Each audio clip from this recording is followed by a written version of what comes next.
absent a judicial remedy, the only source of accountability for the abuse of executive power is impeachment. What kind of government arrests a citizen of that government, then holds him incommunicado, in solitary confinement for years, without the right to legal counsel, without access to a court to determine if he is being held lawfully, without bringing charges against him, and without a trial? Now, for the first time, the United States joins that ignoble group of nations.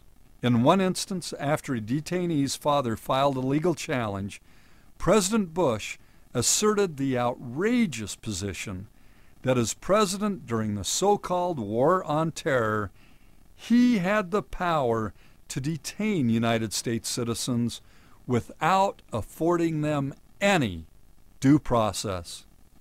The United States Supreme Court flatly rejected that argument. It is during our most challenging and uncertain moments, Justice O'Connor stated, that our nation's commitment to due process is most severely tested. And it is in those times that we must preserve our commitment at home to the principles for which we fight abroad. President Nixon approved a plan to wiretap, burglarize open mail, and infiltrate anti-war groups. President Nixon's approval of those abusive and illegal practices was listed in the articles of impeachment against him as an impeachable abuse of presidential power. After his resignation, when asked about his illegal misconduct while in office, Nixon stated, "Well, when the president does it, that means it is not illegal." Nixon's long disgraced view about a boundless executive power is now embraced by President Bush.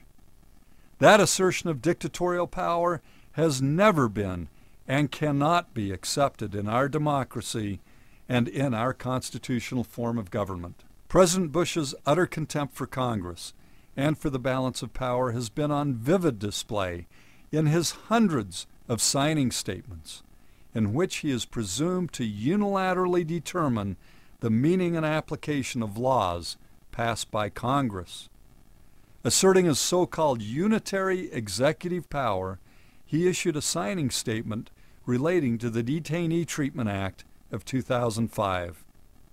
President Bush was unsuccessful in convincing Congress to allow him to continue having detainees tortured, so he issued a signing statement asserting that he would construe the prohibition of cruel, inhuman, and degrading treatment of detainees as he saw fit. This is a chilling reminder not only of President Bush's support of torture, but of his view that he can ignore Congress's laws whenever he wants. Shockingly, it was recently disclosed that federal agencies under the Bush administration failed or refused to follow 30% of the laws passed by Congress last year because of President Bush's signing statements. Never has the executive branch, including federal agencies, demonstrated such utter contempt for Congress, for the rule of law, and for the balance of power contemplated by the founders and by our Constitution. We rely upon governmental leaders for our protection. Billions of tax dollars are spent for security so that we can be more safe and secure. While President Bush enjoyed the longest presidential vacation in 32 years, he completely and disastrously disregarded information that Osama bin Laden was determined to strike in the United States. On August 6, 2001, just more than a month before 9/11, and 3 days into his month-long vacation at his Crawford, Texas ranch, President Bush was provided with a President's Daily Brief.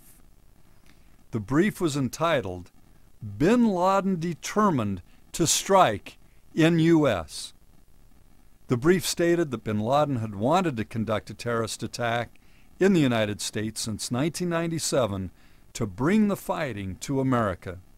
It also stated that al-Qaeda members had resided in or traveled to the United States for years. The group apparently maintained a support structure that could aid attacks.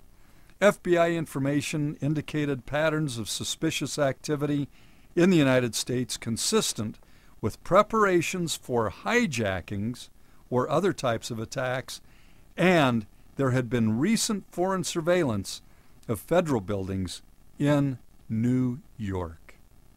Shockingly, after receiving that information, President Bush did not speak with the CIA director, he did not speak with the FBI director, or with his national security advisor. Rather, as the New York Times reported, he broke off from work early and spent most of the day fishing. Then, as the Washington Post reported the next day, President Bush ran into reporters while playing golf. In fact, President Bush did not speak with anyone about the brief or do anything in response to it until after the 9/11 attacks on our country. That incredible, wholly irresponsible detachment from his solemn obligations was on display again before, during, and after the devastating Hurricane Katrina. These photos of President Bush were taken at the same time as New Orleans residents were stranded and dying.